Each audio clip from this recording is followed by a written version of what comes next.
Akrep Burcu, bu açılım şu an aklında olan şey neyse onunla ilgili olacak.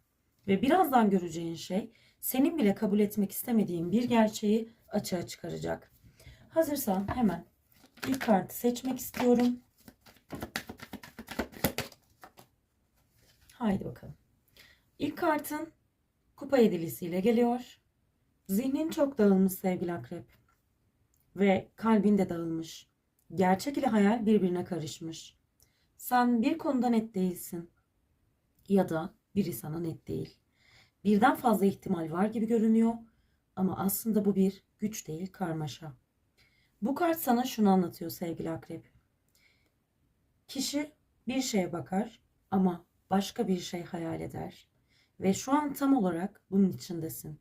Bir yanda gerçekler, bir yanda istediğin senaryo. Burası çok önemli. Çünkü bu açılımın geri kalanı sana şunu gösterecek. Hangisi gerçek ve hangisi sadece zihninin yarattığı bir görüntü. Ama asıl mesele şu. Bu kafa karışıklığını yaratan şey ikinci kartta bize gösterilecek ve buna bakacağız. Hazırsan hemen bakalım kafanı karıştıran neymiş sevgili Akrep.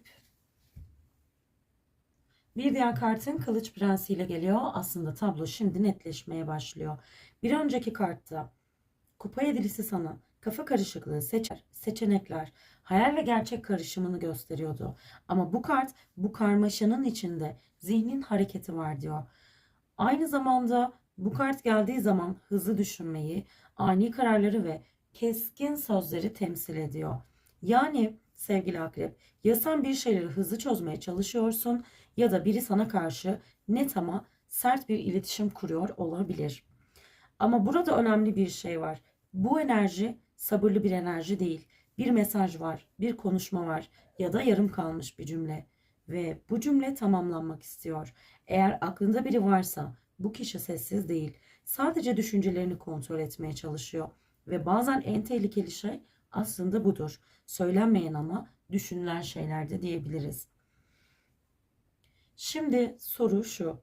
Bu zihinsel karmaşa nereden geliyor? Bu karmaşayı kim başlattı? Hep birlikte ona bakacağız. Bakalım kartın bize ne gösterecek? Bir diğer kartımız kupa onlusuyla geliyor. Bu kart dışarıdan evet mutluluk gibi görünüyor sevgili akrepler. Aile, bağ, tamamlanma, birlikte olma enerjisini temsil ediyor. Yani sevgili akrep senin içinde bir yer hala şunu istiyor. Her şey düzgün olsaydı, keşke böyle olsaydı düşüncesi. Ama burada bir gerçek var. Bu kart sadece mutluluk değil, özlenen mutluluğu da gösterir. Yani yaşanmış olabilir ya da hiç yaşanmamış ama istenmiş bir senaryonun kartında gösteriyor olabilir. Sen bir şeyi sadece kaybetmedin. Onu zihninde ideal hale getirdin. Bu yüzden bazı şeyleri bırakmak sana zor gelebilir. Şimdi aslında yavaş yavaş bütün parçalar birleşiyor. Kupa yedilisi hayal karmaşası, Kılıç Prensi zihinsel hareket ve kupa onlusu duygusal idealizmi gösteriyor. Peki sevgili Akrep, gerçek nerede? Asıl soru geliyor. Bu mutluluk gerçekten var mıydı yoksa sadece bir istenen ihtimal miydi? Bir diğer kart tam olarak bize bunu gösterecek. Hazırsan kartını açalım.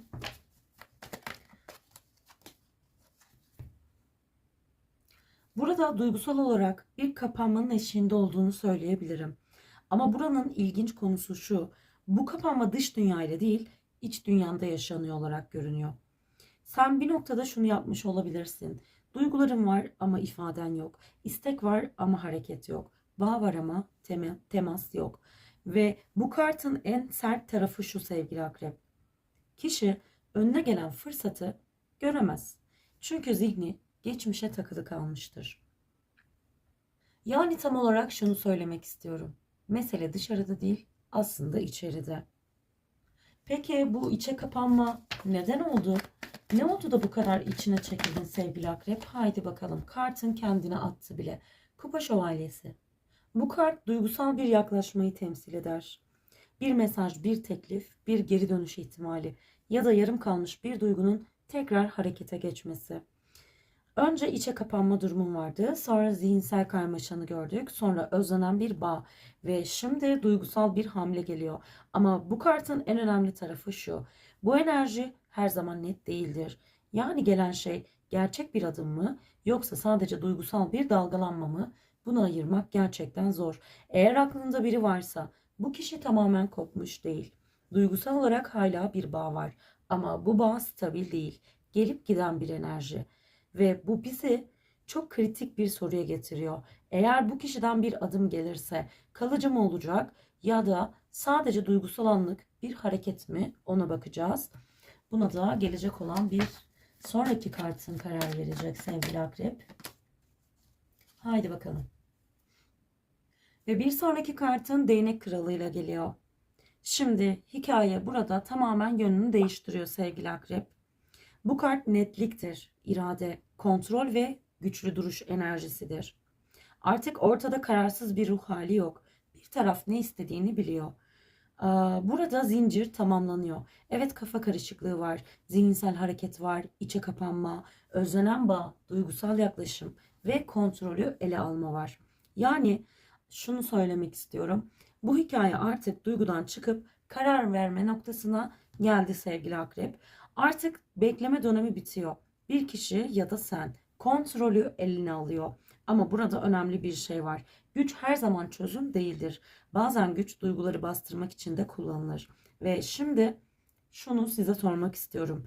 Bu güç bir geri dönüşümü başlatacak yoksa tamamen yeni bir yolu mu sevgili akrep burçları? Ve son kart sana aslında finalde ne olacağını gösterecek. Ve hep birlikte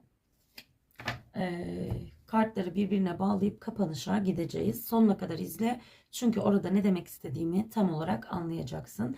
Bir diğer kartın tılsım üçlüsüyle geliyor. Ve şimdi tüm hikayeyi birleştiriyorum. Bu hikayede mesele sadece aşk değil, sadece iletişim değil. Bu bir süreç. Bir şey kurulmaya çalışmış ama tam olarak inşa edilememiş. Kupa yedisiyle başladı, kafa karışıklığı. Kılıç prensiyle devam etti, zihinsel hareket. Kupa dörtlüsü senin içine kapandığın dönemi gösterdi. Kupa onlusu özlenen bağı temsil etti. Kupa şövalyesi duygusal yaklaşımı söyledi. Değnek kralı kontrol ve gücü temsil etti. Ve tılsım üçlüsü diyor ki bazı şeyler emek ister, zaman ister, doğru adım ister. Eğer bunlar eksikse en güçlü duygular bile yarım kalır. Ve dürüst olayım. Bu hikayede iki tarafta hissetmiş. Ama iki tarafta tam olarak doğru yerde buluşamamış. Ve şimdi bu hikaye bitmiş değil ama aynı yerde de kalmayacak. Eğer bu video sana geldiyse artık yine farklı bu hikayeyi bir kere daha net olarak anlatalım istiyorum hızlıca. Sen birini ya da bir durumu zihninde çok büyütmüşsün ama aynı zamanda bu konuda net bir karar da verememişsin sevgili akrep. Bir yanda olsun istiyorum duygusu var, bir yanda ama neden olmuyor sorusu var. Yani içinden farklı iki ses konuşuyor olabilir. Bu süreçte karşı taraf tamamen kopmamış ama net bir adım da atmamış. Biri yaklaşmış, biri geri çekilmiş. Biri düşünmüş, biri susmuş. Ve bu yüzden ortada yarım kalmış bir bağ oluşmuş. Ama asıl önemli nokta şu. Bu olayın temel problemi sevgi eksikliği değil, netlik eksiği. Yani duygular var ama yön yok. Hissetme var ama karar yok. Ve bu yüzden bu açılımın vermek istediği mesaj şu. Eğer bir şey ilerlemiyorsa sebebi kader değil, belirsizlik. Bu hikaye ya konuşularak netleşecek ya da tamamen kapanacak ama artık aynı yerde kalmayacak. Ve sana dürüst olarak şunu söylemek isterim ki sen aslında bir cevap aramıyorsun. Sen netlik arıyorsun. O yüzden bu netliğe bir an önce karar ver ve bu konuyla alakalı netleş sevgili akrep. Bugünlük bizden bu kadardı. Sürçülisan ettiysek affola. Kendinize çok iyi bakın. Sevgiyle kalın.